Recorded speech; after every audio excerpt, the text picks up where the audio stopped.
Hello, you sentient ball of stardust.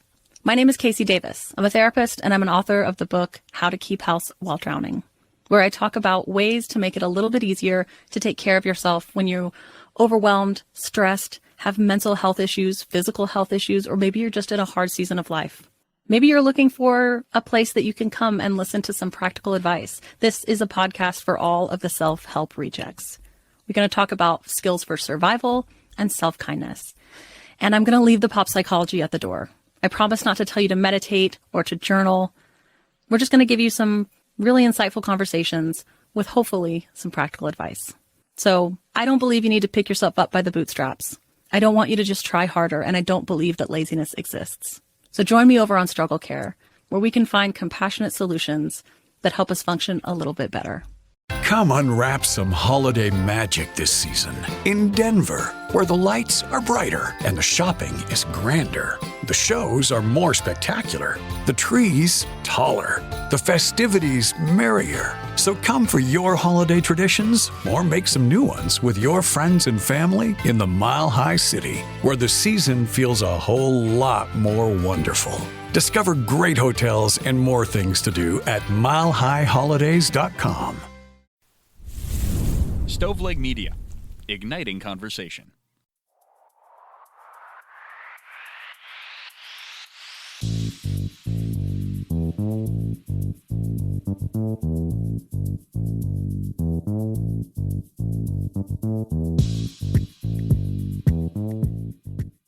Hi guys, welcome to I've Been Thinking. I'm your host, Elena Grace. This week it has been interesting.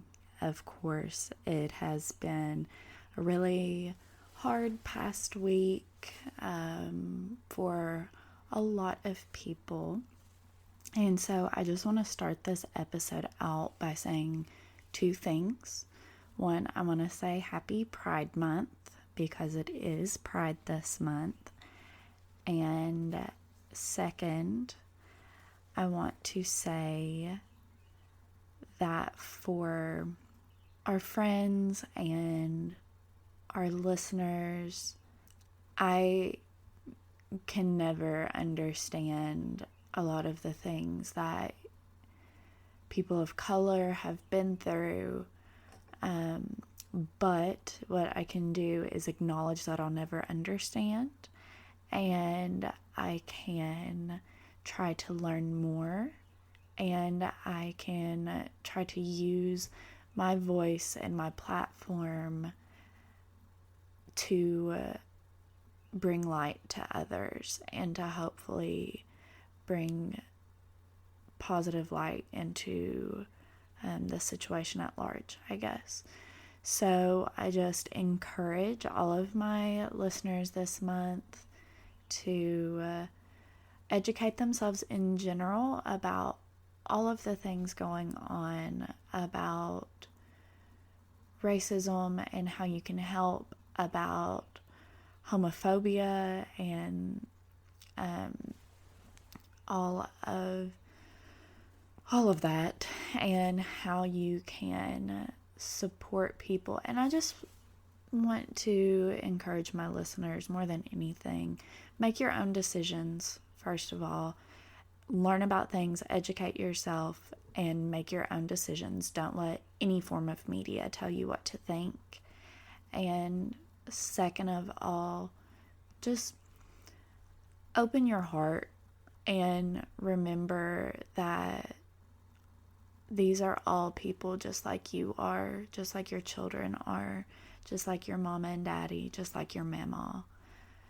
And just remember, just think about how you would have yourself treated and how you would have those you love treated.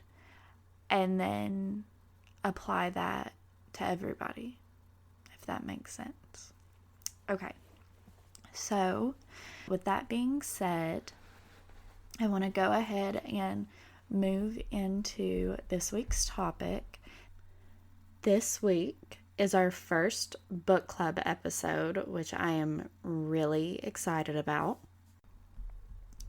I think that this will be really fun moving forward, especially as I get more participation in it.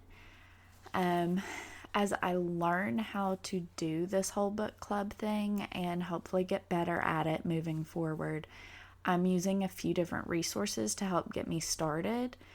Mainly for this episode, I've used the Princeton Book Reviews website. I found some incredible discussion questions there, and I'll be using some of those for this episode, and I use some of those to kind of springboard off of and kind of edit a little bit.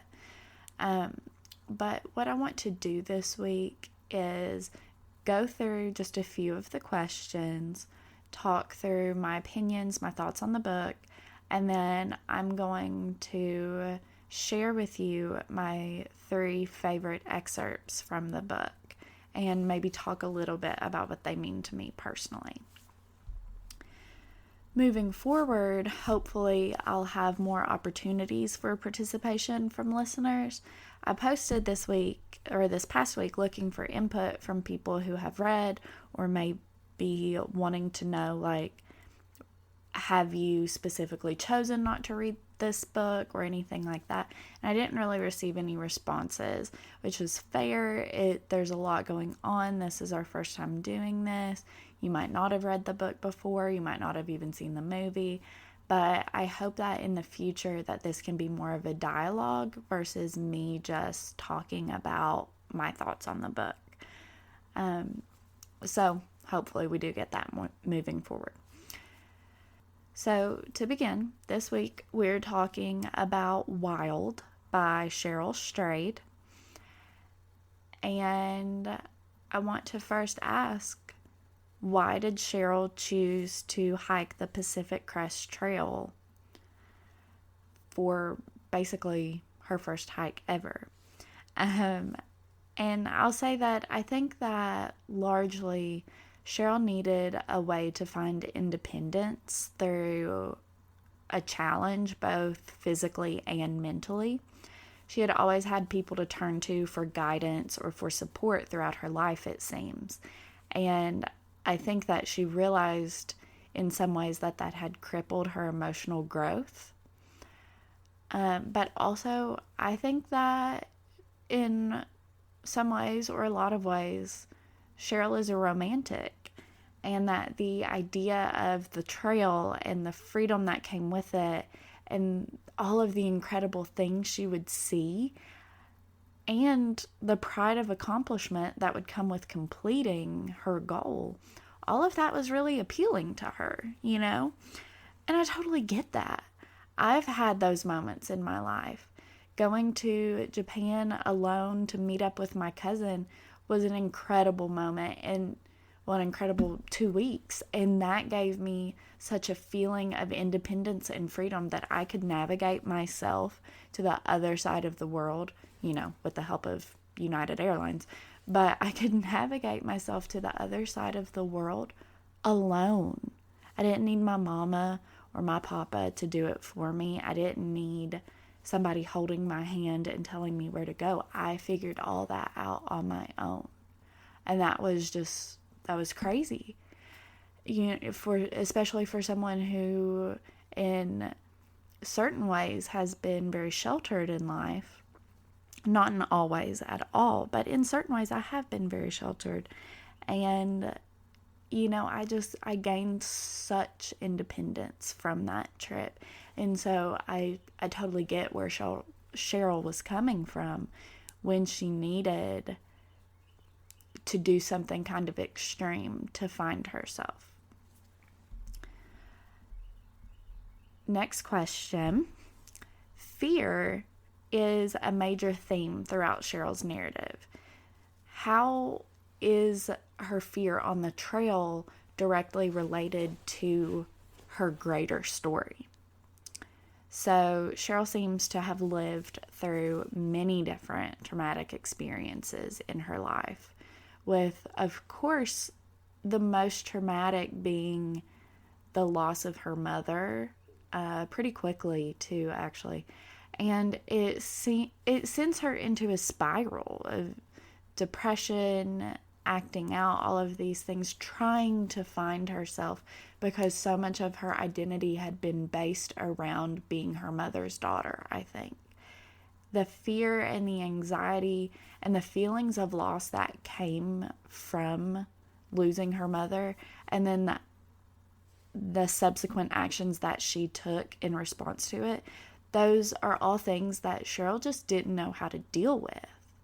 So going on the trail and having to face her physical fears head on seems to have been a way of teaching herself to focus on the task at hand and face it even when you're scared, because it's necessary to moving on, both physically and emotionally, you know?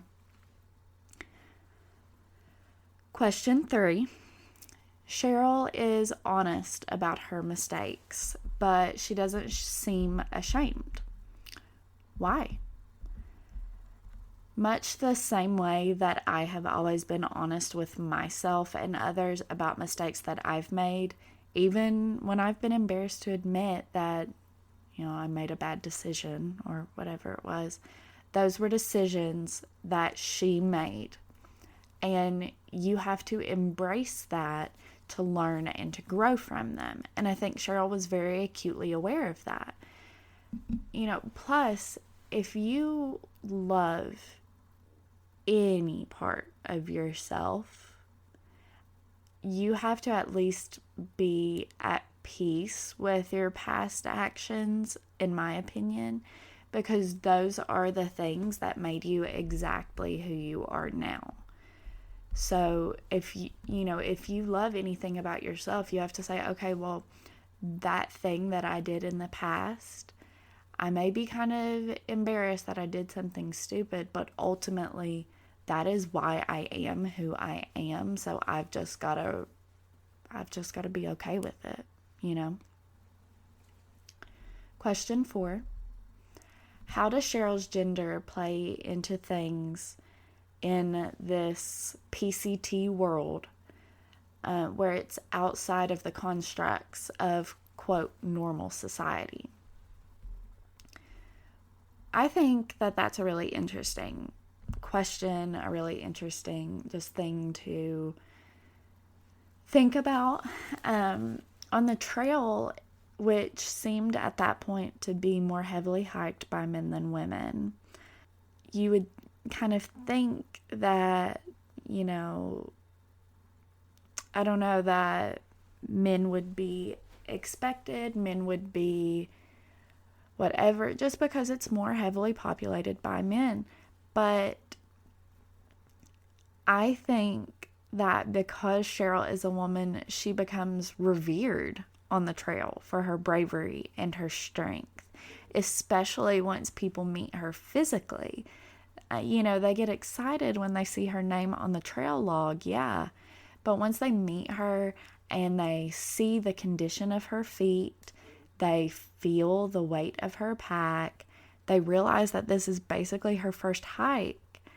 They realize how hard she's working and how far she's come just learning as she goes. And these are people who have spent months or years saving up, preparing themselves, doing all of this, learning, reading about it, doing small hikes, working out, all of this. And Cheryl just jumped in.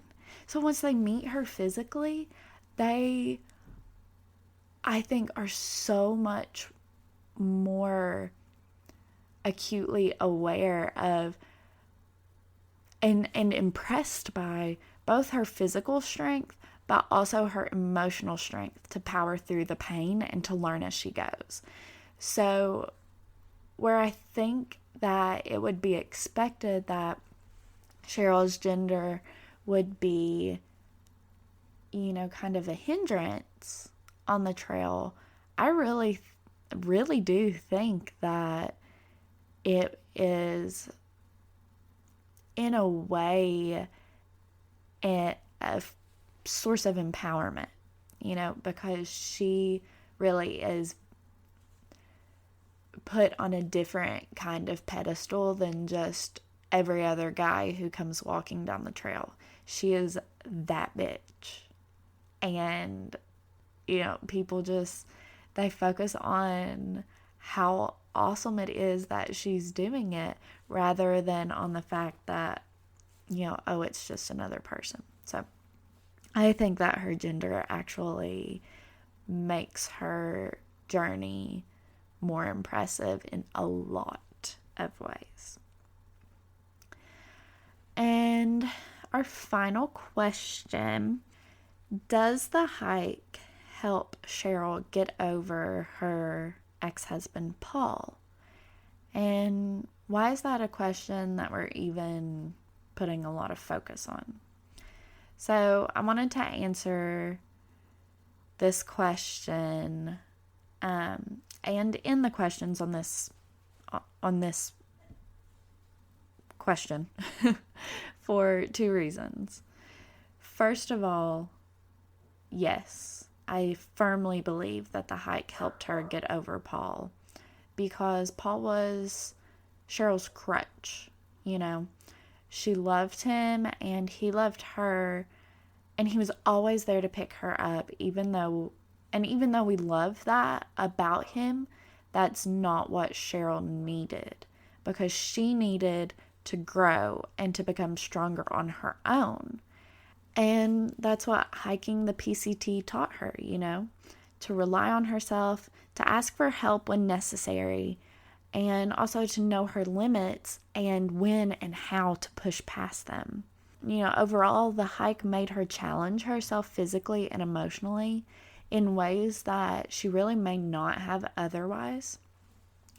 And I think that the hike was the catalyst for significant amounts of self-growth and change that wouldn't have really been possible if Paul was there to do things for her, to literally pick her up when she fell.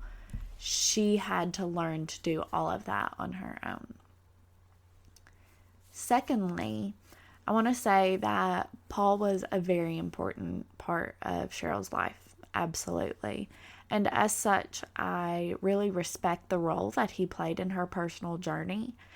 But I wanted to end on this because I want to make sure that people don't think that the whole frickin' hike was about getting over him, because that was not the case at all. She went on this hike to grow, to learn about herself, to experience freedom and challenge and all of these things that she had never experienced before.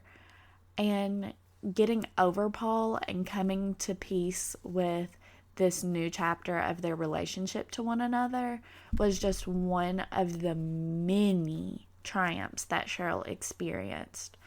But it was not the triumph. It was not the whole shebang. You know what I'm saying? So I just want to make sure that people don't focus too much on that aspect of her growth.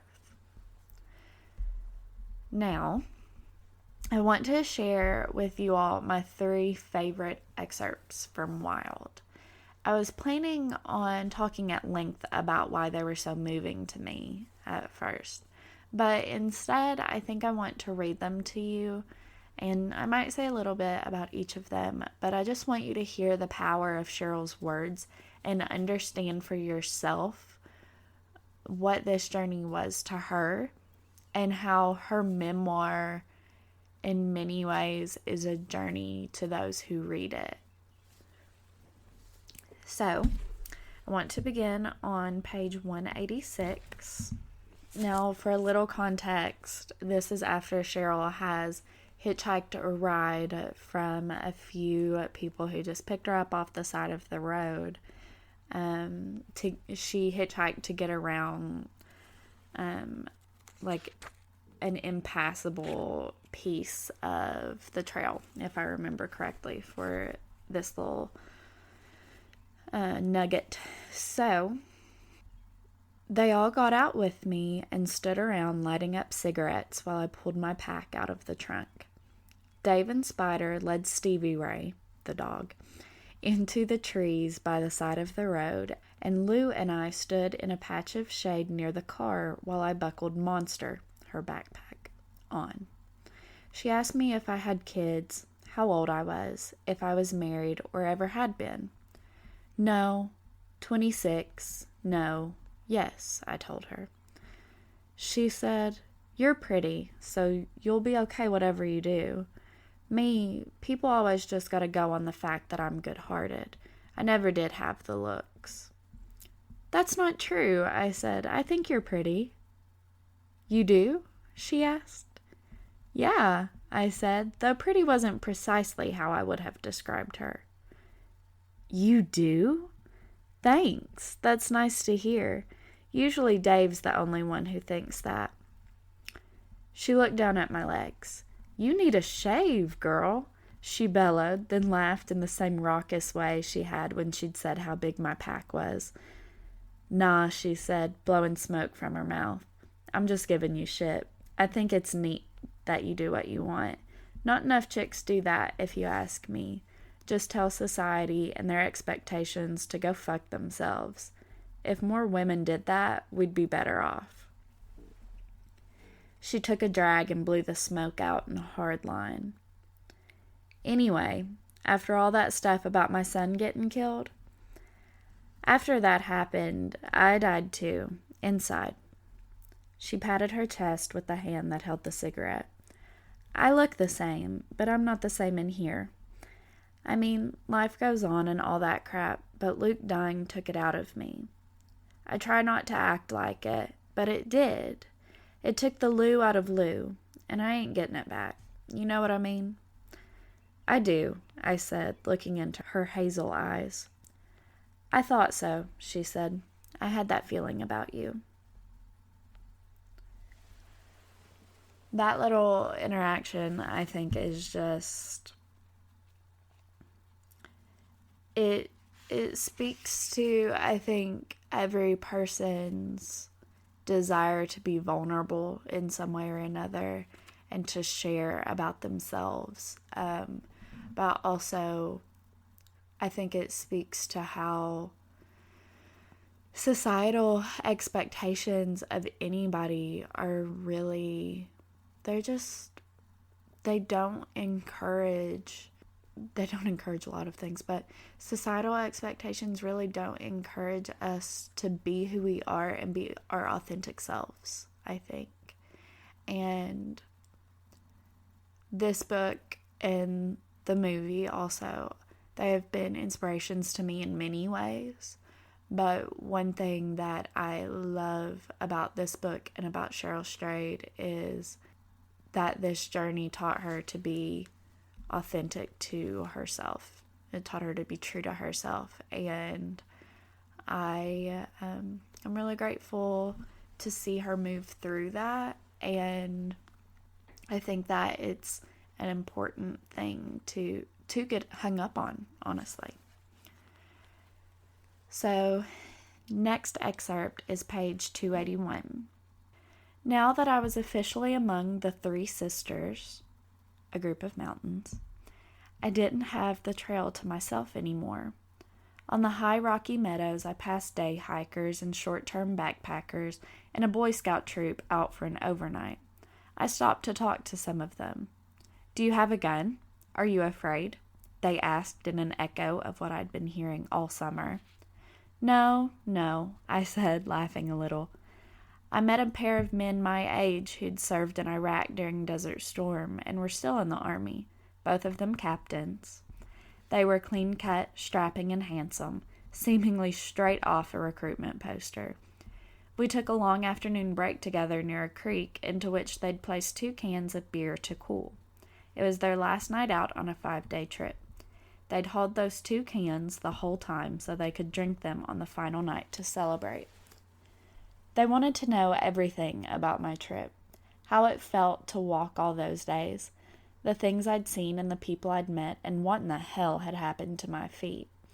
They insisted on lifting my pack and were stupefied to find that it was heavier than either of theirs. They got ready to hike away, and I wished them well, still lounging in the sun on the creek's bank. "Hey, Cheryl," one of them turned to holler once he was almost out of sight on the trail. "We left one of those beers for you in the creek. We did it this way so you can't say no. We want you to have it because you're tougher than us. I laughed and thanked them and went down to the creek to retrieve it, feeling flattered and lifted.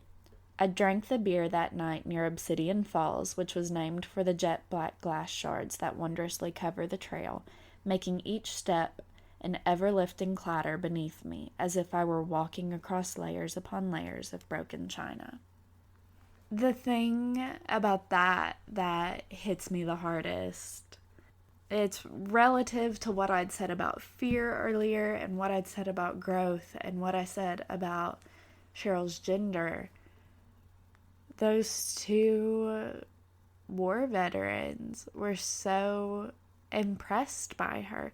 Those guys now that more than likely are retired, and I'd say they've had long, hardworking careers in the military. The things that they've seen during the Gulf War, can't imagine.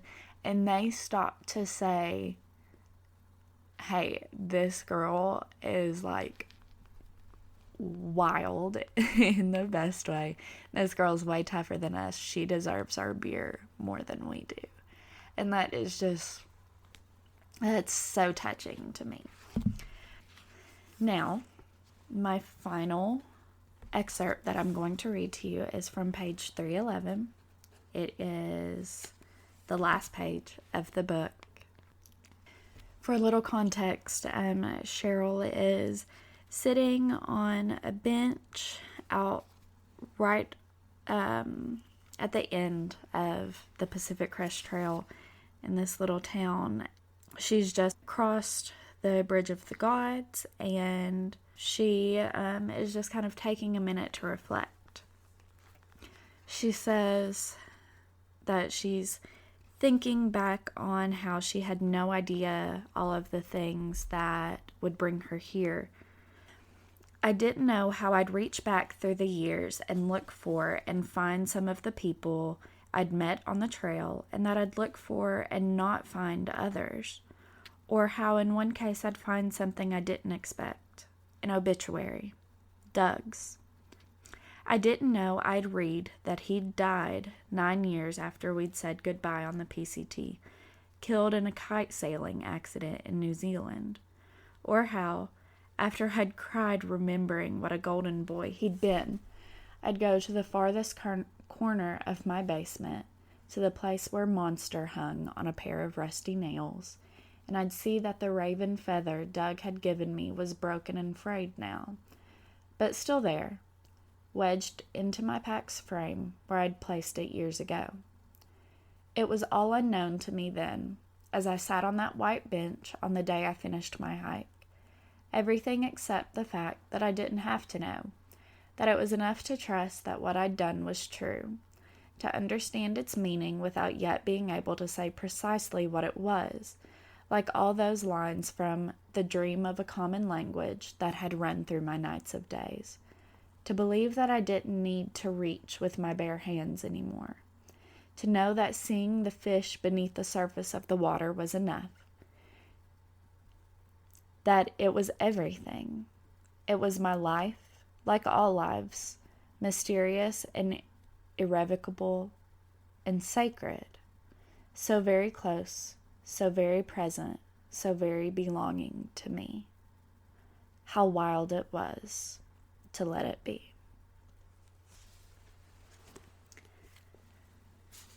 Thank you so much for listening this week, y'all. I really look forward to hearing any of your thoughts on this week's episode.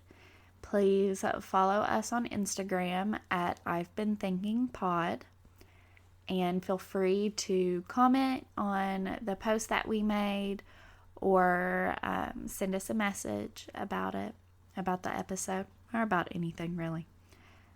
But yeah, thanks again so much, guys. This is Elena with I've Been Thinking, signing off.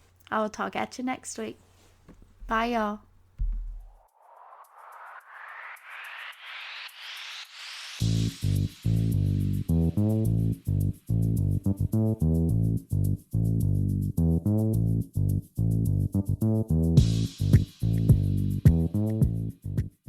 Hello, you sentient ball of stardust. My name is Casey Davis. I'm a therapist and I'm an author of the book How to Keep House While Drowning, where I talk about ways to make it a little bit easier to take care of yourself when you're overwhelmed, stressed, have mental health issues, physical health issues, or maybe you're just in a hard season of life. Maybe you're looking for a place that you can come and listen to some practical advice. This is a podcast for all of the self-help rejects. We're going to talk about skills for survival and self-kindness. And I'm going to leave the pop psychology at the door. I promise not to tell you to meditate or to journal. We're just going to give you some really insightful conversations with hopefully some practical advice. So I don't believe you need to pick yourself up by the bootstraps. I don't want you to just try harder, and I don't believe that laziness exists. So join me over on Struggle Care, where we can find compassionate solutions that help us function a little bit better. So you've found the perfect home, but high mortgage rates have you second guessing. The Churchill Mortgage team says waiting to buy can be a costly mistake. Try their free 15-minute analysis to see the difference between buying now versus waiting for lower rates. Visit churchillmortgage.com to learn a smarter way to build wealth through home ownership. This is a paid advertisement. NMLS ID 1591. NMLS ConsumerAccess.org. Equal Housing Lender. 1749 Mallory Lane, Suite 100, Brentwood, Tennessee 37027.